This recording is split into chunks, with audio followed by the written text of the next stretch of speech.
அனைவருக்கும் வணக்கம். துலாம் ராசினியர்களுக்கு நிகழ்ந்து கொண்டிருக்கும் டிசம்பர் மாதம் 16ஆம் தேதி மார்கழி மாதம் ஆரம்பமாகுதுங்க. இந்த மார்கழி மாதத்தை பொறுத்தவரை ஆசை வார்த்தை இல்லாத உண்மை நிலை இதுதாங்க. அந்த வகையில் இந்த மார்கழி மாதத்தை பொறுத்த வரைக்கும் மாதங்கள்ல 12 இருந்தாலும் கூட மார்கழி மாதத்திற்கென்று தனி பெருமையும் ஈடு இணையற்ற சிறப்புகளும் உண்டுங்க. இந்த மார்கழி மாதத்தை தனுர் மாதம் என்றும் அழைப்பார்கள். இந்த மார்கழி மாதத்தில் அனைத்து நாட்களும் மானிட பிறவி எடுத்துள்ள அனைவரும் அதிகாலையிலேயே எழுந்திருத்து வீட்டிலோ அல்லது அருகில் உள்ள நதியிலோ குளத்திலோ நீராடி மன தூய்மை இறைவனை பூஜிப்பது மகத்தான புண்ணிய பலனை அளிக்கும். குடும்பத்தில் வறுமை விலகும், ஆயுள் ஆரோக்கியம் அபிவிருத்தி அடையும், ஒற்றுமை அதிகரிக்கும். அதேபோல் அறிந்தோ அறியாமலோ செய்துள்ள பாவங்கள் விலகும் என பெரியோர்கள் அருளியிருக்கிறார்கள். இந்த மார்கழி மாதத்தை பொறுத்த வரைக்கும் சென்ற காலங்களில் அதிகாலையிலேயே எழுந்திருத்து நீராடி வீதிகளில் இறைவனின் திருநாமங்களை பாடி பஜனை செய்து கொண்டு வலம் வருவது தமிழ்நாட்டில் பிரசித்தமாக இருந்து வந்துள்ளது. அப்படிப்பட்ட இந்த மார்கழி மாதத்தினுடைய தெய்வீக சக்தி உலகிற்கு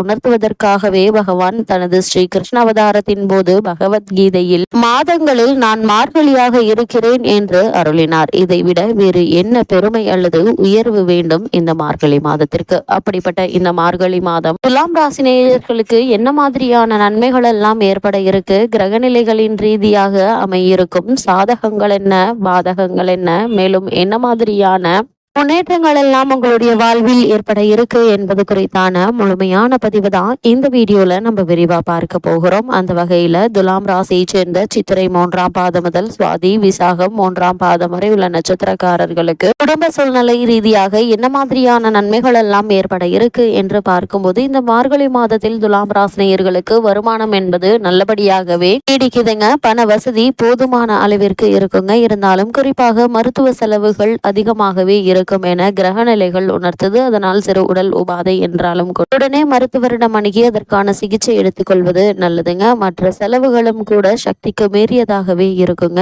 திட்டமிட்டு செலவு செய்வதும் தேவையற்ற செலவுகளை தவிர்ப்பதும் மிக மிக அவசியங்க. அது மட்டும் இல்லாம இந்த மாதம் முழுவதுமே குரு மற்றும் சனி பகவானுடைய சஞ்சார நிலைகளினால குழந்தைகளுடைய உடல் நல்ல நிலையும் கவனம் செலுத்த வேண்டியது அவசியமானதா அமைஞ்சிருக்குதுங்க. கூடுமான வரைக்கும் வெளியே விளையாடும் போதும் தெருவில் செல்லும் போதும் ஜாக்கிரதையாக குழந்தைகளை பார்த்து கொள்வது நல்லதுங்க. குறிப்பா பெண்மணிகள் வீட்டு வேலைகளில் ஈடுபட்டு இருக்கும் போது சிறு குழந்தைகள் மீது கண் பார்வை இருந்து கொண்டே இருக்க வேண்டுங்க. நெருங்கிய உறவினர்களுடன் சற்று அனுசரித்து நடந்து கொள்வதும் அவசியம் என கிரக நிலைகள் எச்சரிக்கை செய்து திருமண முயற்சிகளை மேற்கொண்டு வரும் துலாம் ராசினியர்கள் சற்று ஒத்தி போடுவது நல்லதுங்க. காரணம் உங்களுடைய ராசிக்கு 8ஆம் இடமான அஷ்டமஸ்தானத்தில் குரு பகவான் இருப்பதால தவறான வரனை நிச்சயித்து விடுவதற்கான வாய்ப்புகள் அதிகம் இருக்கு என்பதை கிரக நிலைகள் மீண்டும் மீண்டும் உங்களை எச்சரிக்கை செய்து அது மட்டும் இல்லாமல் துலாம் ராசியை சேர்ந்த உத்தியோகஸ்தர்களுக்கு நிகழ இருக்கும் மார்கழி மாதம் மேலும் என்ன மாதிரியான நன்மைகள் எல்லாம் ஏற்பட இருக்கு என்று பார்க்கும்போது உத்தியோகஸ்தர்களுக்கு ஜீவனக்காரகரான சனி பகவான் இந்த மாதத்தை பொறுத்த வரைக்கும் அவ்வளவு அனுகூலமாக இல்லைங்க. இருந்தாலும் துலாம் ராசியினருக்கு சனி பகவான் யோகக்காரகர் ஆவார். அதனால் கடுமையான பிரச்சனை எதுவும் அலுவலகத்தில் ஏற்படுவதற்கான வாய்ப்புகள் இல்லைங்க. இருந்தாலும் பணிச்சுமையும் வெளியூர் பயணங்களும் கடின உழைப்பும் அலுப்பை ஏற்படுத்துங்க. மேலதிகாரிகளுடைய போக்கு கவலை அளிக்கும். அது மட்டும் இல்லாம வெளிநாடுகளில் பணியாற்றி வரும் துலாம் ராசி அன்பர்களுக்கு குடும்ப கவலைகள் மனதை அறிகுங்க. அதே போல் இக்காலகட்டங்கள்ல இவ்வளவு நாட்களாக உங்களுக்கு காரணமே இல்லாமல் மறுக்கப்பட்டு வந்த பதவி உயர்வு, ஊதிய உயர்வு, உத்தியோகத்தில் கிடைக்க வேண்டிய சலுகைகள் ஆகியவற்றை தற்போது நீங்கள் எதிர்பார்க்கலாங்க. ஆனால் அதுவரை நீங்கள் சற்று பொறுமையாகவும் நிதானமாகவும் காத்திருக்க வேண்டி இருக்கு என்பதை கிரக நிலைகள் உங்களுக்கு மீண்டும் மீண்டும் அறிவுறுத்துதுங்க. அதே போல் துலாம் ராசியை சேர்ந்த தொழில் மற்றும் வியாபாரம் செய்பவர்களுக்கு நிகழ இருக்கும் மார்கழி மாதம் என்ன மாதிரியான நன்மைகள் எல்லாம் ஏற்பட இருக்கு என்று பார்க்கும்போது போட்டிகள் சற்று கடுமையாக இருக்குங்க. சுக்கிரன் மற்றும் ராகு சுபபலம் பெற்று சஞ்சரிப்பதால் விற்பனையும் லாபமும் திருப்திகரமாக இருக்குங்க. புதிய விற்பனை நிலையங்கள் தொடங்குவது சம்பந்தமான முயற்சிகள்ல அளவோடு முதலீடு செய்வது மிக மிக நல்லதுங்க. அது மட்டும் இல்லாம எந்த ஒரு செயலையும் எடுத்தோம் கௌத்தம் என்று செயல்படுத்தாமல் தீர ஆராய்ந்து அனுபவஸ்தர்களிடம் ஆலோசனை பெற்று அதற்கு பிறகு முயற்சிகளை மேற்கொள்வது மிக மிக நல்லது என்பதை கிரக நிலைகள் மீண்டும் மீண்டும் அறிவுறுத்துதுங்க. கொடுப்பதில் மட்டுமல்ல கெடுப்பதிலும் ராகு தன்னிகரற்றவர் என்ற உண்மையை நீங்கள் உணர்ந்து கொள்ளக்கூடிய ஒரு மாதமாதான் இந்த மார்கழி மாதம் அமைஞ்சிருக்குதுங்க. புதிய முதலீடுகள்ல அளவோடு ஈடுபடுங்க.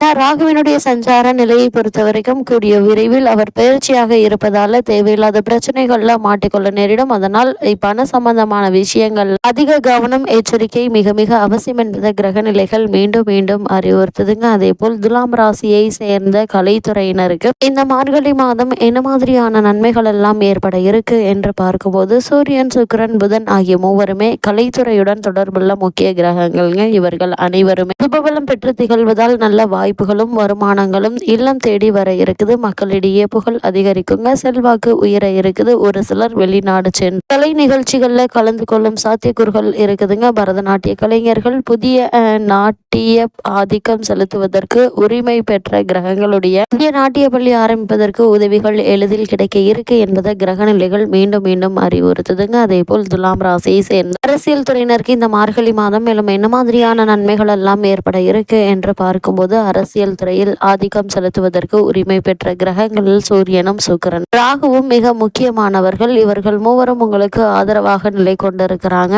இந்த மார்கழி மாதம் முழுவதுமே. இதனால் உங்களுக்கு கட்சியில் செல்வாக்கும் அதிகரிக்குங்க. ஒரு சிலருக்கு அரசாங்க பதவி ஒன்று கிடைப்பதற்கு வாய்ப்புகள் இருக்கு என்பதை கிரக நிலைகள் எடுத்துக்காட்டுது. பிரபலமான மேலை நாட்டு பிரமுகர்களுடன் தொடர்பு ஏற்பட இருக்குது. மக்களிடையே செல்வாக்கும் ஆதரவும் கிடைக்க இருக்கு என்பதை கிரக நிலைகள் தெளிவாக அறிவுறுத்தும் பட்சத்தில் அவற்றை பயன்படுத்தி கொள்வது உங்கள் கையில தாங்க இருக்குது. துலாம் ராசியை சேர்ந்த மாணவ மாணவிகளுக்கு இந்த மார்கழி மாதம் என்ன மாதிரியான முன்னேற்றங்கள் எல்லாம் ஏற்பட இருக்கு என்று பார்க்கும்போது கல்வி கிரகமான புதன் சுபபலம் பெற்று வலம் வருவதால் கிரகிப்பு திறனும் நினைவாற்றலும் அதிகரிக்குங்க. படிப்பில் ஆர்வம் அதிகரிக்குங்க. வெளிநாடு சென்று விசேஷ உயர்கல்வி பெற வேண்டும் என்ற விருப்பம் இருந்துச்சு அப்படின்னா அதற்கான முயற்சிகளை தற்போது நீங்கள் தாராளமாக முயற்சிக்கலாங்க. நிதியுதவியும் தேவையான சிபாரிசுகளும் உங்களுக்கு எளிதில் கிடைக்கும். அதே போல் ஸ்காலர்ஷிப்புடனுடைய உதவி உங்களுக்கு கிடைக்கக்கூடிய வாய்ப்புகள் அதிகம் இருக்கு என்பதை கிரக நிலைகள் உங்களுக்கு உறுதியளிக்குது. அதே போல் துலாம் ராசி சேர்ந்த விவசாய துறையினரை பொறுத்த வரைக்கும் நிகழ இருக்கும் மார்கழி மாதம் மேலும் என்ன மாதிரியான நன்மைகள் எல்லாம் ஏற்பட இருக்கு என்று பார்க்கும்போது பூமிக்காரகரான செவ்வாய் ஓரளவே உங்களுக்கு அனுகூலமாக இருப்பதால வயல் பணிகள்ல பாடுபட்டு உழைக்க வேண்டி இருக்குங்க. அதிக மழையினால் பயிர்கள் ஒரு பகுதி சேதமடையக்கூடும் என்பதை கிரக நிலைகள் எடுத்துக்காட்டுது. சூரியன் சாதகமாக இருப்பதால அரசாங்க உதவி கிடைக்க இருக்குது. கால்நடைகளுடைய பராமரிப்பு பணிகள்